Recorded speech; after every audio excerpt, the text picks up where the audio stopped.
And welcome back to the Cindy Graves Show. We are live and on the air with our special guest that we have been waiting for, and that is the next First Lady of the United States of America, Ann Romney. Welcome, Mrs. Romney. You are on the Cindy Graves Show with myself and my new producer, who is Alexander Pantanakis. Thank you so much for joining us. Hey, thank you, Cindy. I want to say that name, Alexander Pantanakis? How do you say that? That's a fun thing to say. Thank you, Mrs. Pantanakis. It's Greek. Pantanakis. I love that. Well, he started here as an intern, and he has moved up rapidly through the ranks since we started our show, and now he's our producer, and I'm so proud of him. I don't know what to do. I love young people as you do, and boy, did I love you yesterday on Good Morning America, and especially on Fox News. You are taking Florida by storm, ma'am. Oh, I'm excited to do it. I'm loving every minute of it. Well, tell me, why will women be better off in America with Mitt Romney in the White House? You know, it's so evident to me as I go across this country. It's been a year and a half. Mitt and I have now seen what those 23 million unemployed Americans, what those numbers mean. To me, they are our faces of individual women in particular that are really, really suffering. And those you know, when I say my prayers at night, when Mitt and I talk about what we're going to do to help this, those faces are what we see.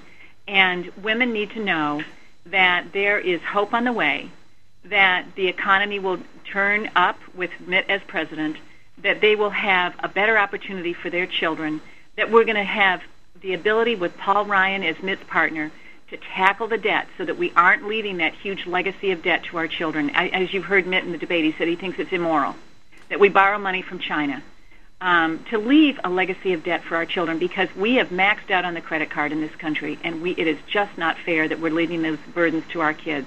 So for two reasons: for the economic prosperity presently that women will enjoy, and number two, to make a better future for their children so that they aren't going to be swallowed up and mired in the debt that we're going to leave them. Well, tell me, too, you mentioned Paul Ryan. Was he new to you? Did you know Paul Ryan before this process of him becoming your vice president? You know, not new to us because we've been involved in politics, but, you know, we knew that he was a serious guy. We knew that he was smart. We knew that he was capable and able. But, you know, once Mitt started working with him a little bit and campaigning with him a little bit, Mitt would come back and just sing his praises about what kind of energy this guy has, but how dedicated he is to doing the right thing. When you look at the character of these two men, both Paul and Mitt, you see people that have outstanding character, that are strong family people, that are doing this for the right reason. They're not doing it for themselves. They're doing it for the country.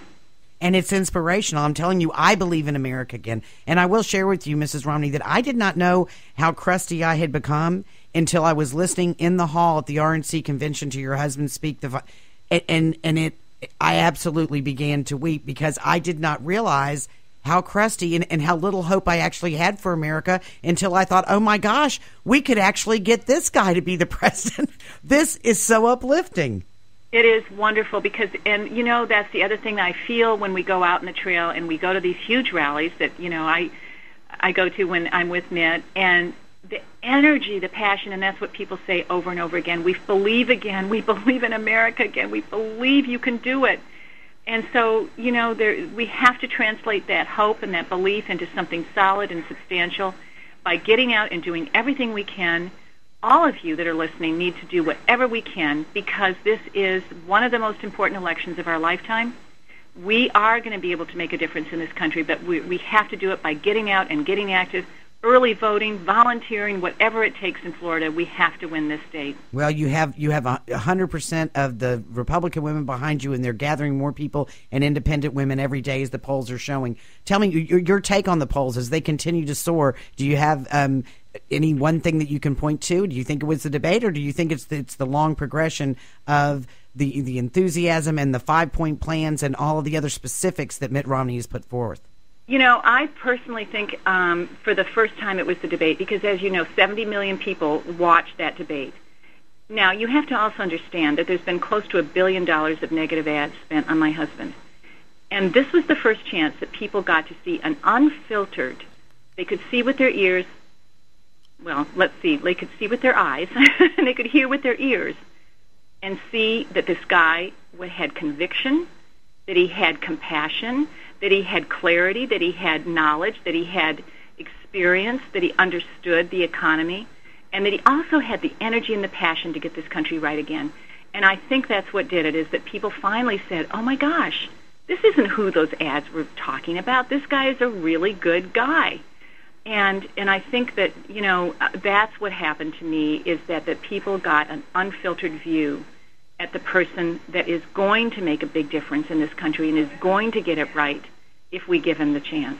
Well, you've done an excellent job, too, about bringing out that side of your husband. We all certainly enjoyed your blog this week. And you've been quoted as saying that, and you said it yourself at the RNC convention, that your life hasn't been a fairy tale, that you have a real marriage. You've survived breast cancer. You were surviving multiple sclerosis. I mean, you are an inspiration to women everywhere. Explain how your marriage is a real marriage. And that's something that's been put forth by the liberal left. It's not correct. I know. Well, of course, it's what they do. But, you know, it's wonderful to know that I have a husband that's going to stand by me no matter what, that he's with me in every step of the way, that is what real marriage is. It's when it's good and when it's bad. And I've had plenty of bad, and I've had a lot of health issues. And, you know, I've had this guy stand by me. I know he will always stand by me. I can trust him completely.